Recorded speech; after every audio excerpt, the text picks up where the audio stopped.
Every hour, a baby is born in Washington state that's been exposed to drugs during pregnancy.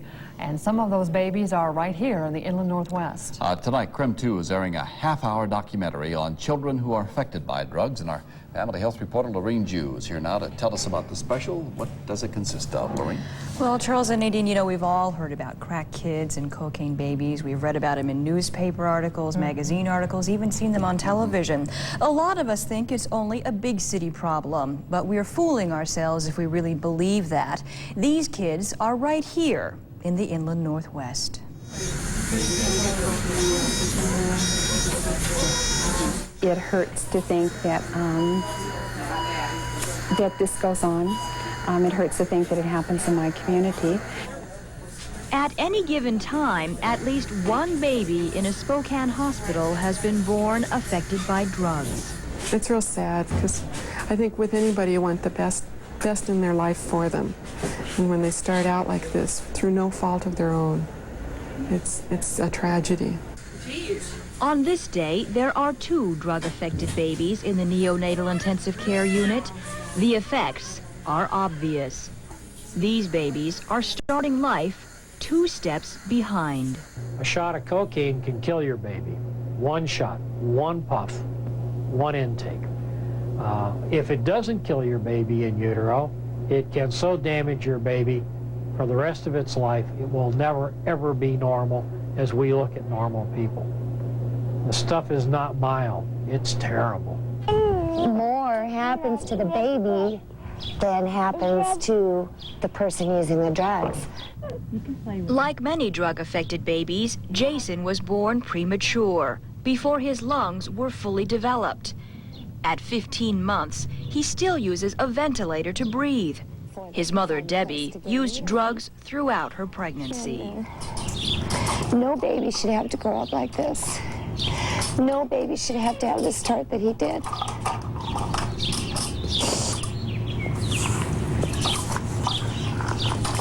So we do our best to make it better from now on, you know.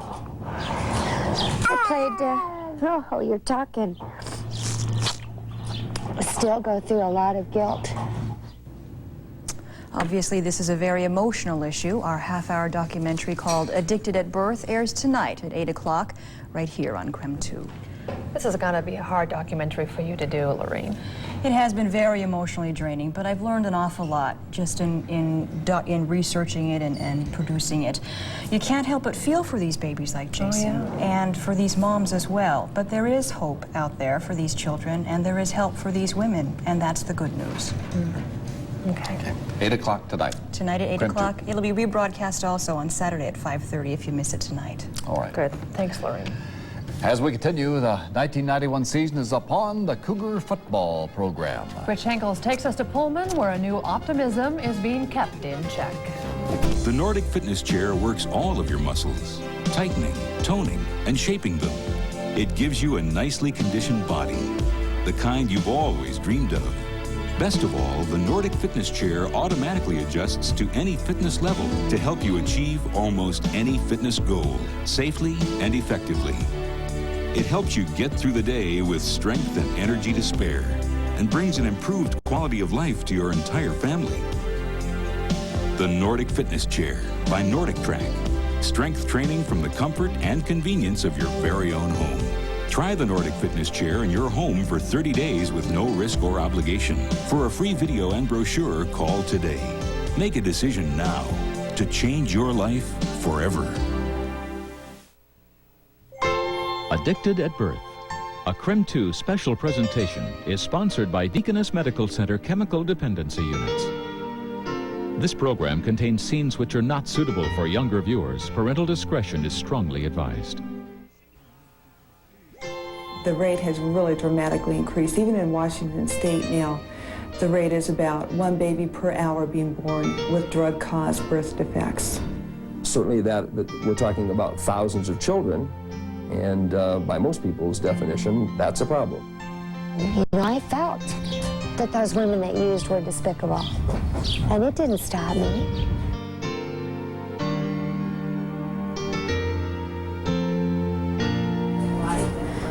Drug-affected babies are a fact of life in the Western world.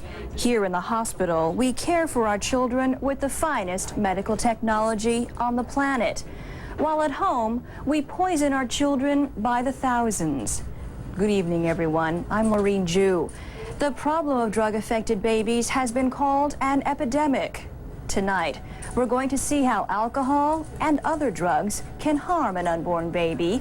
We'll learn how big the problem is here in the inland Northwest and realize that all of this is preventable. This program may disturb you, and it should. Hopefully, it will make you think. We do not recommend it for young children, yet it is for their sake that the rest of us must watch it. Here are the stories of children addicted at birth. When a child is born affected by drugs, it usually starts life here in the Neonatal Intensive Care Unit, or NICU. Often born premature and of low birth weight, the tiny life is helped along with machines and tubes.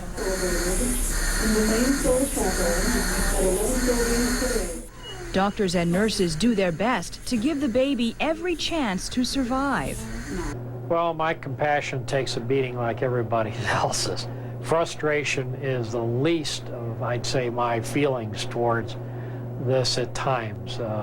It goes from utter despair when you realize that you have half the brain missing or a third of the brain missing, to the aspect of saying, my God, what can I do for this child to try to make what life it's going to have better?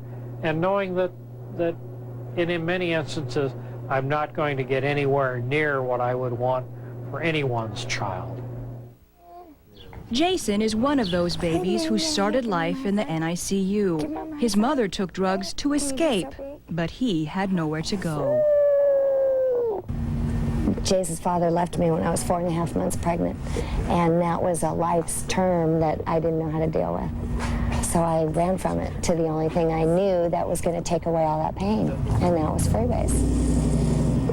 And I had an ultrasound when Jason was when I was 4 months pregnant, and saw fingers and toes and all the normal things, and justified that, well, he's all there.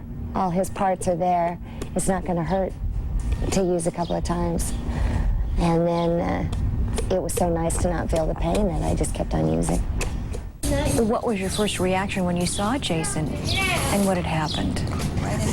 I didn't know the extent of all the problems. When I walked into Deaconess Hospital and I saw this 2-pound baby, I didn't think he was going to live. This is what Debbie saw that day she didn't think her son was going to live. A frail, partially formed human being forced into the world 3 months early by a jolt of freebase cocaine. By all odds, he should have died, but something in his spirit kept him going. Today, at 15 months, he still hasn't crawled and needs oxygen 24 hours a day to breathe. No baby should have to grow up like this. No baby should have to have the start that he did.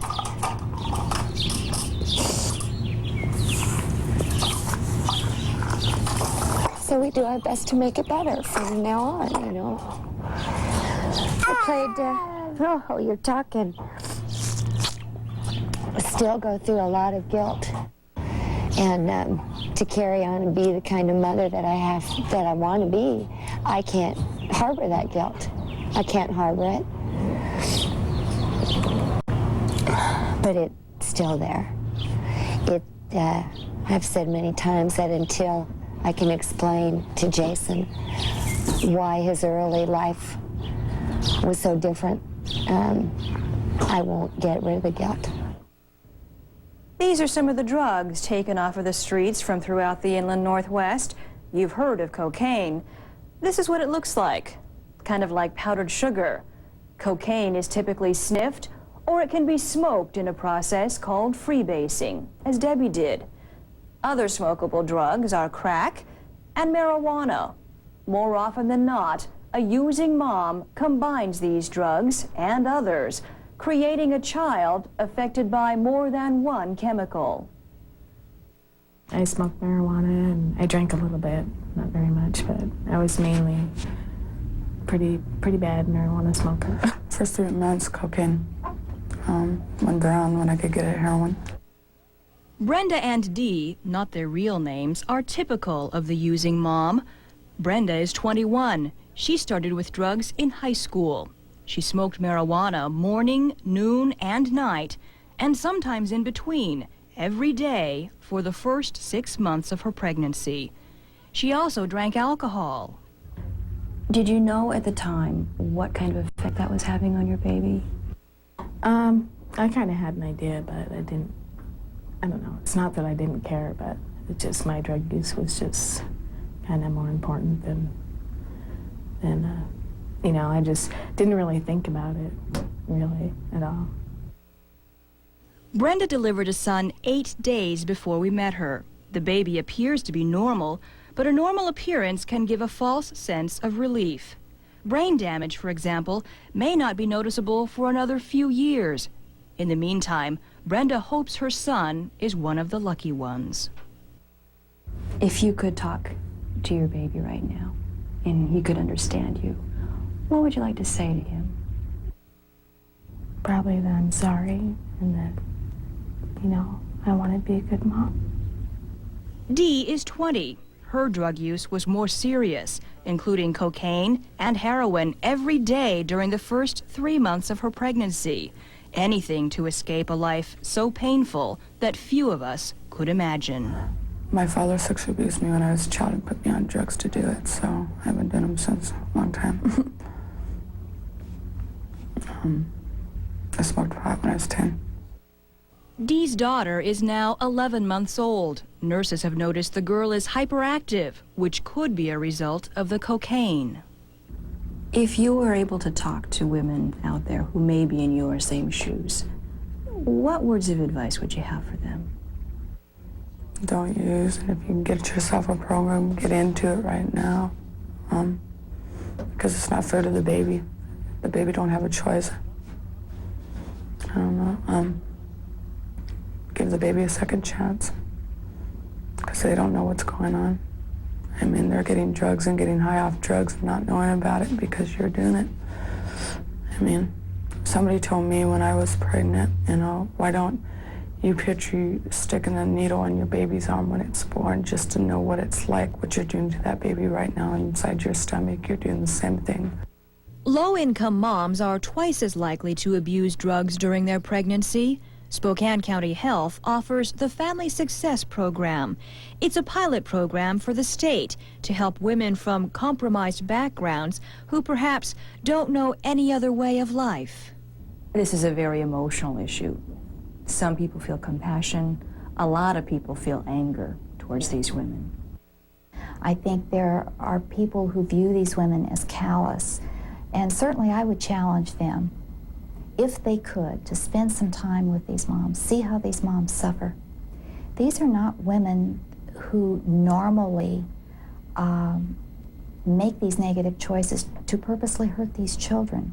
These are women who are ill, and these are women who come from such, as I said, compromised backgrounds that it's really difficult to believe. Just how big is the problem of drug-affected babies here in the inland Northwest? How many people in our communities have been affected by their mothers using drugs? We'll present some new research that answers these questions as we continue our program, Addicted at Birth. I feel real bad for the babies. They're starting life 2 steps behind.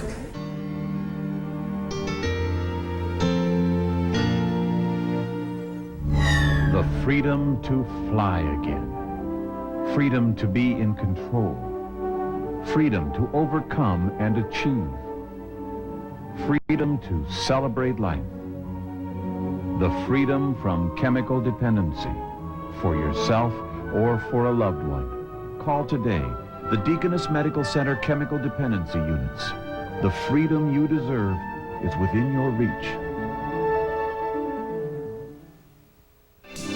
Taking pride in the inland Northwest, a special place to be. Building for tomorrow, make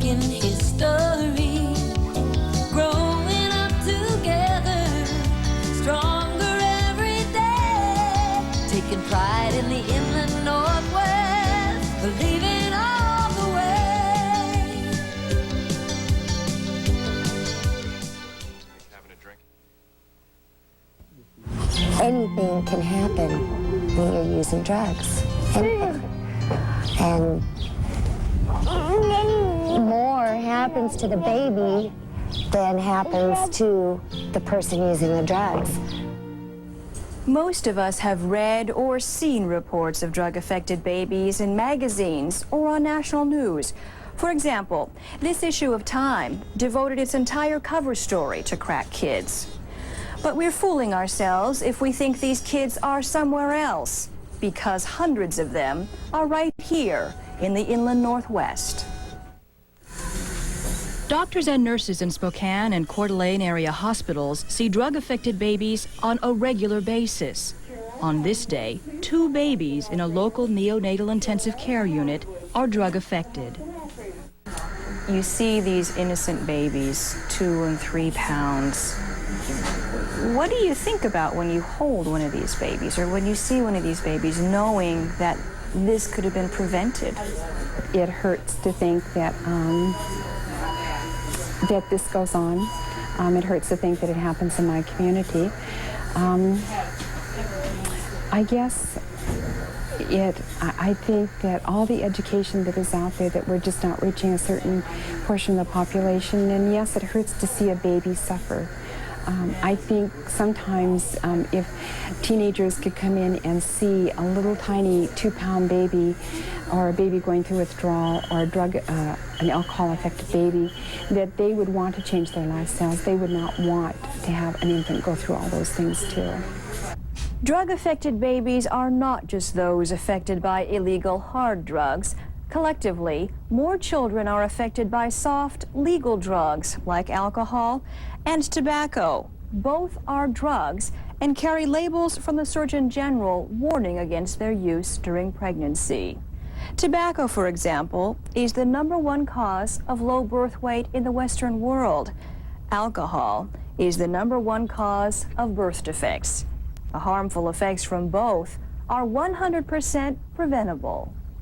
It's often difficult for people to realize that something that's so much a part of our society could be so damaging to the developing fetus. Dr. Ann Streisguth heads the Pregnancy and Health Study at the University of Washington in Seattle. She and her colleagues are recognized around the world as leaders in researching the effects of alcohol on children.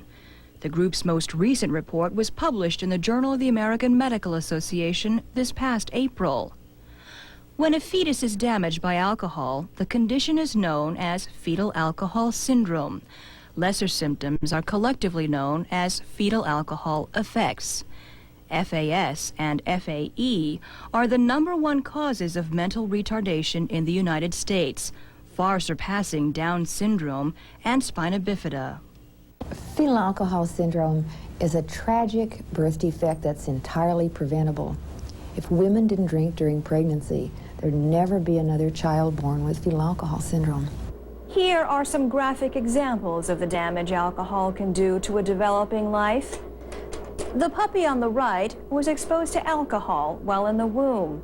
It was born less than half the normal size. Animals exposed to alcohol are organically brain damaged. A normal brain is on the left. On the right, one damaged by alcohol. This cross-section view is even more dramatic. Here, the normal brain. Here, the brain damaged by alcohol. Most prevalent and of most concern, of course, is the brain damage that alcohol causes, because it disrupts brain cell migration, normal brain cell migration.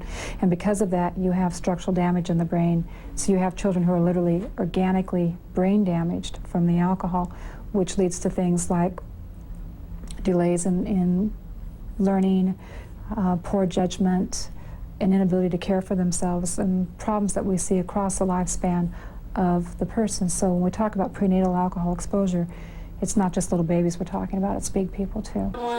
One of the children studied for the University of Washington report is a classic case of fetal alcohol syndrome. Wesley Perkins was born 17 years ago to a lost cause alcoholic. The drug killed his mother and forever changed his life. Because of brain damage caused by alcohol, Wesley has trouble processing information. For example, to make a sandwich, Wesley has to see a picture of one made before he can do it. No. In the classroom, teenagers with FAS have reading, writing, and arithmetic skills no greater than a child in early elementary school, and they behave as if they were young children. The price of caring for these young people exceeds $800 million a year. What's worse is that society will never know what could have been because the talents of these young children were drowned in their mother's bottle. Is there a problem with a woman having 1 or 2 drinks? No. But if she's pregnant, her baby is also literally drinking those 1 or 2 drinks. The same woman who says it's okay to have a drink or 2 during pregnancy would be appalled if we said put a drink or 2 in your baby's bottle every night. And it's exactly the same thing. Now, if a woman has 1 drink during the whole 9 months of her pregnancy, and it's 1 small drink, not 1 big drink, the odds of her doing damage are minimal. But our point is, why run the risk? How many infants here in the inland Northwest are drug exposed? Well, no one really knows for sure because there's never been any accurate reporting of them. That's true in most parts of the country. But Dr. Dave Haugen, a professor here at Eastern Washington University, took a sabbatical from teaching last year to work on a grant study. The research fellowship resulted in the first hard numbers for the state on what Haugen calls this very topical public policy issue. He's presenting those numbers for the very first time to this class. Haugen surveyed hospitals and clinics to quantify the problem of drug-exposed infants in Washington state. The research was commissioned by the Washington State Institute for Public Policy. He found at least 4% and as many as 10% of the infants born in the Spokane area were exposed to illegal drugs. For Spokane and Coeur d'Alene area hospitals, that could be as many as 700 drug-exposed babies a year. In larger cities like Seattle, Haugen found the percentages to be twice those of Spokane.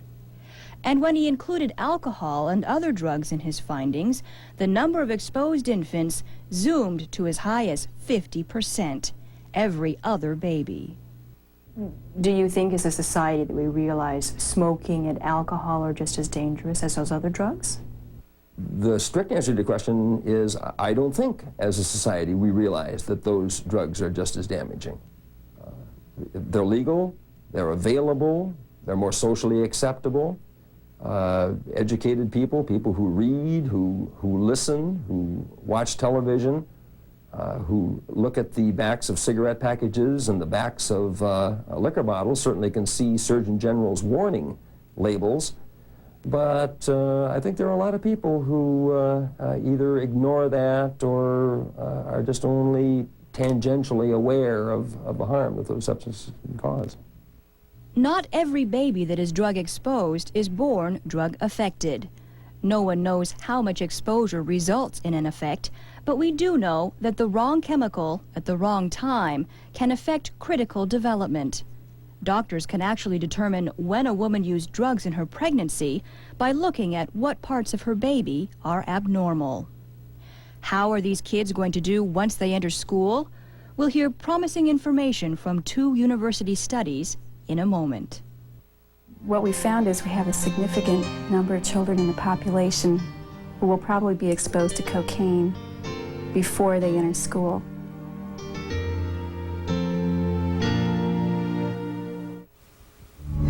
The freedom to fly again. Freedom to be in control. Freedom to overcome and achieve. Freedom to celebrate life. The freedom from chemical dependency for yourself or for a loved one. Call today the Deaconess Medical Center Chemical Dependency Units. The freedom you deserve is within your reach. Be alert to child CPR. If you find a child who is not breathing, know what to do. Most local fire departments offer free classes on child CPR. These classes teach all the steps: how to determine the level of consciousness, the proper way to open the airway passage, where to check for a pulse, as well as the proper breathing and resuscitation techniques. With this training, you could save your child's life. Contact your local fire department for more information on child CPR. A Be Alert safety message from Crim 2 and your Super 7 Toyota dealers. Well, as a society, we have a lot of problems here. It's unfortunate that we have to deal with any children who are exposed to drugs. The first generation of crack babies is just now beginning to enter our school system. We know drug use affects brain chemistry, but we don't know how that affects learning. Researchers here at Washington State University are using state money from alcohol and tobacco sales to see how drugs affect language, the very foundation of learning. Listen to her language. She has real complex sentences in her language. I think we should put the one. This little girl was exposed to crack before she was born. That could affect her language ability. Researchers in Pullman are using videotape to document the language ability of dozens of drug-exposed children across the inland Northwest. So far, this girl seems to be one of the lucky ones. And given that she had, a rough start in that sense, it's really amazing just to see how resilient we are as humans to be able to come back and, gosh, look at her language. She's doing really well in her language development. Researchers are still looking to study more children before reaching any conclusions, but what they've seen so far is encouraging. If a drug-affected child receives strong, early intervention, it appears some of the ground lost to drugs can be made up. Nature is certainly important. In other words, what you come equipped with, what you come to the world equipped with, certainly affects how you're able to perform once you get here. But the environment in which you are trying out your speech and trying out your language certainly affects what happens. Special education researchers at Gonzaga University are studying an older group of children, but are learning the same thing, that a good environment after birth has a lot to do with how much a child can recover from a bad environment before birth. So Betty, can you tell me, what have you discovered so far? The parents are reporting a high rate of behavior problem. The kids tend to be very easily distracted, very difficult to maintain their attention. They have a lot of energy. They would be overly active. I'm not sure I want to say hyperactive yet, but they have very active levels of behavior. So the kids are difficult to control. It's difficult to get them to settle down and to learn something. IQ-wise, they seem to be coming out very, very well on our IQ tests. They look like they're probably of normal and higher intelligence. So it sounds like that would give you kind of a hope. Yeah, actually, we've been very pleased with what we've seen. But I think in this part of Washington, we're in a situation where the children that we're watching do not have some of the severe problems that they would have in an inner city situation. They're not facing the kind of poverty that some children have and chaotic lifestyle that these kids have in other situations. That gives us a lot of hope, because that helps us to feel that if we can get some well-trained parenting skills in there with the kids and intervene early, that we may be able to make more progress with these kids than people thought initially. Debbie, the woman we met at the beginning of this program, found treatment and has succeeded in staying clean since she delivered her son, Jason. Now, surrounded by family, instead of drugs, life is much better. My whole life is centered in recovery now. And I do it because that's where I want my kids to be. I don't want them to grow up with the fallacies or the things that using is the peachy keen high life, you know, because it turns out not to be, and it took me 30 years to find that out. It took me 30 years, a baby born on drugs. Now I'm finding out the things that I did to my daughter, because I used when my daughter was 3 and 4 years old. If I could wish anything for any of my kids, it would be that they find recovery before they have to, you know, before they need to. Huh. Oh, yeah. Every pregnancy, like every woman, is different. But there are some things doctors universally agree are harmful to an unborn baby. They are alcohol, smoking, street drugs, excessive vitamins, and non-prescription drugs. One drink probably won't hurt your baby, and one cigarette probably won't hurt your baby. But do you want to risk your child's future on a probably? All of the problems we looked at tonight are 100% preventable. Alcohol and other drugs can affect a baby in so many different ways. Since no amount is safe, any amount can be dangerous. If you're a pregnant woman or plan to be, remember what you saw here tonight, or your baby may never let you forget. I'm Laurine Jue. Thanks for joining us. Good night.